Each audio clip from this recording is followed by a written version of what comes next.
League चाहती है कि इलेक्शन कमीशन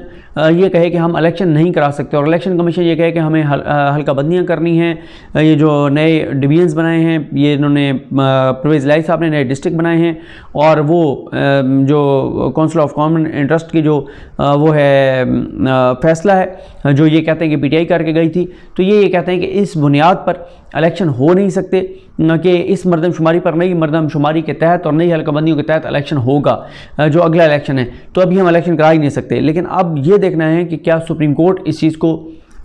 वैलिडेट करेगी, नहीं करेगी, बरकरार रखेगी, नहीं करेगी, ये वो सवाल है जिसके तनाजुर में कल की मुलाकात को उस तनाजुर में भी देखा जा रहा है। हो सकता है इसके ऊपर कोई बात ना हुई हो, क्योंकि ये तो एक केस का मामला है, केस आएगा, अदालत सुनेगी तो इसके ऊपर बात होगी, लेकिन इसको उस तनाजुर में भी देखा जा रहा है इस सारी मुलाकात को। अब इमरान खान साहब ने अपने 2 कार्ड तो बड़े खेल दिए हैं, पंजाब असम्बली की तहलील, केपी की असम्बली की तहलील। उसमें अब यह इमरान खान साहब ये समझते हैं कि 90 दिन से आगे ये मामला जा नहीं सकता, 90 दिन में इलेक्शन होने, और खान साहब ये समझते हैं कि जो इस वक्त माशी सूरत हाल है, जिस तरह से दोस्त मुल्कों ने ताउन नहीं किया, दुनिया ताउन नहीं कर रही, IMF से इनकी बात नहीं बन रही, मईशत इनसे चल नहीं रही, तबाही हो रही है, बर्बादी हो रही है, रुपए की कदर आपके सामने है, डॉलर की कीमत आपके सामने है। मैं देख रहा था एक माहिर मईशत का बयान, मैं दोबारा, क्योंकि मैं वो चीज़ें अक्सर कोट नहीं करता जो किसी व्हाट्सएप ग्रुप में पढ़ता हूँ, लेकिन वो बड़ी एक इंपॉर्टेंट ग्रुप में चीज़ शेयर हुई थी कि एक माहिर मईशत ने कहा है कि डॉलर का जो असल रेट है वो 295 है, और हुकूमत ने उसको 228 पे जो है वो ज़बरदस्ती उसको फ़िक्स रखा हुआ है। इसहाक़ डार साहब हमेशा ये गलती करते हैं, ये डॉलर को फ़िक्स रखते हैं, फ्लेक्सिबल नहीं रखते, और अब मार्केट में 270 रुपये का ऑलरेडी मिल रहा है। डॉलर जो है 270 में मिल नहीं रहा, बड़ी मुश्किल से सिफारिशों से या ब्लैक पे आपको लेना पड़ता है, तो सूरत हाल जो है वो बहुत ही ज़्यादा मुआशी तौर पर टफ़ है। खान साहब ये समझते हैं कि एक ऐसे वाक़े ऊपर जब IMF से इनकी बात नहीं हो रही, जब दोस्त ममालिक इनसे बात नहीं करना चाह रहे, जब दोस्त ममालिक इनसे ताउन नहीं कर रहे, जब दोस्त ममालिक इनको पैसे नहीं दे रहे, जब डोनर कॉन्फ्रेंस भी इनकी नाकाम हो गई है, वो नाकाम इसलिए हो गई है कि वो जो 10 अरब डॉलर हैं वो 3 से 5 साल में आने हैं, वो प्रोजेक्ट बेस्ड हैं, प्रोजेक्ट ये बना कर देंगे, यानी फिजिबिलिटी बना के देंगे, वो फ़ंड देंगे, और वो फ़ंड इनको भी नहीं देंगे, वो अपने कंसल्टेंट भेजेंगे, वो अपने तरीके से करेंगे, वो अपने सारा वो करेंगे, वो इनको पैसे नहीं दे रहे। मुआशी तौर पे उन 10 अरब डॉलर का 3 से 5 साल में आना वो अभी मौजूदा सूरत हाल को वो इफ़ेक्ट नहीं करेगा, इम्पैक्ट क्रिएट नहीं करेगा, क्योंकि अभी तो पाकिस्तान को डॉलर चाहिए कि पाकिस्तान ने जो इंपोर्ट करनी है, जो LCs खोलनी है, जो पोर्ट के ऊपर 500-600 कंटेनर रुके हुए हैं, वो सारी चीज़ें अभी तो हमें फौरी तौर पे जो है वो डॉलर चाहिए, जो कि फौरी तौर पे हुकूमत के पास नहीं है, ना हुकूमत को कहीं से मिल रहे हैं, और रेमिटेंसेस हमारी कम होती चली जा रही हैं, एक्सपोर्ट्स हमारी कम होती चली जा रही हैं, तो सूरत हाल जो है वो बहुत ही कॉम्प्लिकेटेड है। तो ये अब जो सारा सिनेरियो है वो यही होगा कि इलेक्शन की तारीख क्या आती है, ये बहुत इंपॉर्टेंट है, क्योंकि इलेक्शन की तारीख जैसे अनाउंस होगी फिर इलेक्शन कमीशन का मौक़िफ़ आएगा, और इलेक्शन कमीशन का मौक़िफ़ फैसला कर देगा इस हुकूमत के मुस्तक़बिल का, क्योंकि इलेक्शन कमीशन जो कि शुरू से आपको पता है फिक्स मैच होता है सारा इलेक्शन कमीशन का और PDM का। अगर इलेक्शन कमीशन कहता है कि हम इलेक्शन नहीं करा सकते, और सुप्रीम कोर्ट भी कहते हैं कि जी बिल्कुल ये नहीं करा सकते, फिर तो मामला, फिर तो आप ये कह सकते हैं कि इमरान खान का कार्ड उस तरह से फौरी तौर पे कामयाब नहीं हुआ, क्योंकि फिर जितना ये डिले करेंगे मुल्क तो नहीं चलेगा, अल्टीमेटली जाना तो इलेक्शन में पड़ेगा, लेकिन फौरी तौर पे आप ये कह सकेंगे कि फौरी तौर पे इमरान खान का कार्ड कामयाब नहीं हुआ। गैर यकीनी की सूरत हाल लेकिन बरकरार रहेगी, मुल्क भुगतता रहेगा, इसकी कीमत अदा करता रहेगा, मुल्क और मुल्क में रहने वालों को नुकसान होता रहेगा, लेकिन इस हुकूमत को कोई नुकसान नहीं है, इस हुकूमत में शामिल ख़ानदानों को कोई नुकसान नहीं है, इनके वज़ीरों को कोई नुकसान नहीं है, क्योंकि वो रोज़ाना की बुनियाद पर अपनी दिहाड़ियाँ लगा रहे हैं, माल बना रहे हैं, पैसा बना रहे हैं, नौकरियाँ बेच रहे हैं। सिर्फ एक महकमे में 4,500 नौकरियाँ आई हुई हैं, और मिनिमम एक नौकरी जो है वो 9 लाख रुपये में बिक रही है। 9 लाख तो कुछ भी नहीं है, 9 लाख से तो वो स्टार्ट हो रही है कीमत, यानी 9 लाख में तो बहुत से ऐसा नहीं है कि वो थोक के हिसाब से बिक रही है ना, कि जी 15 सीटें हैं, 9 लाख के हिसाब से आप ले लें, आगे वो 20 लाख की बेचें, 25 की बेचें, आगे वो उनके ऊपर डिपेंड करता है वो क्या करते हैं। ये भी एक चीज़ है, ये देखना चाहिए कि ये किस तरह से जो है वो नौकरियाँ बेची जा रही हैं, हर जगह पे बिक रही हैं, किसी जगह पे नहीं, लेकिन वफाक में तो बहुत ज़्यादा दिहाड़ियाँ लग रही हैं। ये तो जो जमातें अभी इक़्तिदार में ये कहती हैं कि 3.5 साल क्योंकि हम इक़्तिदार में नहीं थे, वो भी हम सारा रिकवर करें, और आगे इक़्तिदार में आने के लिए,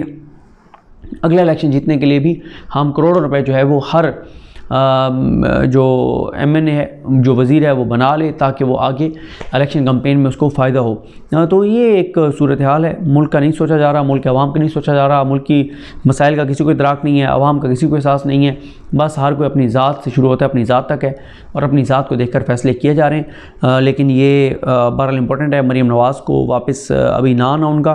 कुछ दिन के लिए मज़ीद ठहरना और यहाँ से इन कनूली की क़यादत का जाना। बहरहाल देखते हैं कि वहाँ से लंदन से क्या फ़ैसला आता है। कोई बड़ा फ़ैसला बहरहाल आ सकता है, मैं तो ये एक्सपेक्ट कर रहा हूँ। मुझे अपनी दुआ में याद रखें। अलग हम सब काम नासर हो। अल्लाह हाफ़िज़। नहीं छोड़ सकते, यानी जो बाकी हैं, जो अभी बाकी के इस्तीफ़े मंजूर, उनमें से शायद कुछ हों जिनका उनको हो कि मैनेज हो सकते हैं, ये PTI से अलग हो सकते हैं, लेकिन इन नामों का तो मोहर लगा दिया PDM ने कि ये वो लोग हैं जो किसी सूरत भी इमरान खान को नहीं छोड़ सकते। इनको तो असम्बली से बाहर करो ना, इनके तो इस्तीफ़े मंजूर करो। इसमें कौन कौन है जनाब? सवात 3 से मुराद सईद साहब का इस्तीफ़ा मंजूर किया गया, हरीपुर 1 से उमर अयूब खान साहब का इस्तीफ़ा, सवाबी से असद कैसर साहब, नौशहरा से परवेज़ खटक साहब, नौशहरा 2 से इमरान खटक साहब और NA 32 कोहाट से शरार अफरीदी साहब, NA 38 DI खान 1 से अली मिन Gandapur, NA 43 Khyber agency trial area 4 से नूरुल हक कादरी साहब, NA 52 इस्लामाबाद 1 से Raja Khurram Shahzad Awan, NA 53 ICT 2 Ali Nawaz Awan, NA 54 ICT 3 Asad Umar, NA 57 Rawalpindi 1 Sadaqat Ali Khan, NA 59 Rawalpindi 3 Ghulam Sarwar Khan, NA 60 Rawalpindi 4 Sheikh Rashid Shafiq, NA 62 Rawalpindi 6 Sheikh Rasheed Ahmed, NA 63 Rawalpindi 7 Mansoor Hayat Khan, NA 67 Jhelum 2 Fawad Ahmed Fawad Chaudhry sahab, NA 97 बकर 1 सनौला खान मस्ती खेल, NA 126 लाहौर 4 मोहम्मद हमाद अजहर, NA 130 लाहौर 8 शफकत Mahmood Khan, NA 155 Multan 2 Malik Mohammad Aamir Dogar, NA 156 Multan 3 Makhdoom Shah Mahmood Qureshi, NA 191 DG Khan 3 Zartaj Gul, NA 241 Korangi Karachi 3 Faheem Khan, NA 242 Karachi east 1 Saifur Rehman, NA 243 Karachi east 2 Mohammad Alamgir Khan, NA 244 Karachi east 3 Syed Ali Haider Zaidi, NA 247 Karachi south 2 Aftab Hussain Siddiqui, Aftab Hussain Siddiq, यहाँ तो सिद्दीक है, मैं ख्याल ये सिद्दीकी हैं या मेरे पढ़ने में हो रहा है, आफ्ताब साहब जो बहरहाल हैं। उसके बाद NA 250 Karachi west 3 Ataullah, NA 252 Karachi west 5 Aftab Jahangir, NA 254 Karachi central 2 Mohammad Aslam Khan, NA 256 Karachi central 4 Mohammad Najeeb Haroon और NA 265 कोयटा 2 मोहम्मद कासिम खान सूरी। और 2 रिश्वत में ये रहें, वफाक में इनके पास वजारतें हों और पंजाब में इलेक्शन हो जाए, क्योंकि ये बदतरीन इनकी सूरत हाल होगी कि अगर पंजाब में इलेक्शन होता है इमरान खान का सारा फोकस वहाँ पे होगा, और अगर पंजाब में इमरान खान की हुकूमत बन जाती है तो ज़्यादा काम MPs के साथ होते हैं लोगों के और सारे। फिर यहाँ पे जब हो जाएगा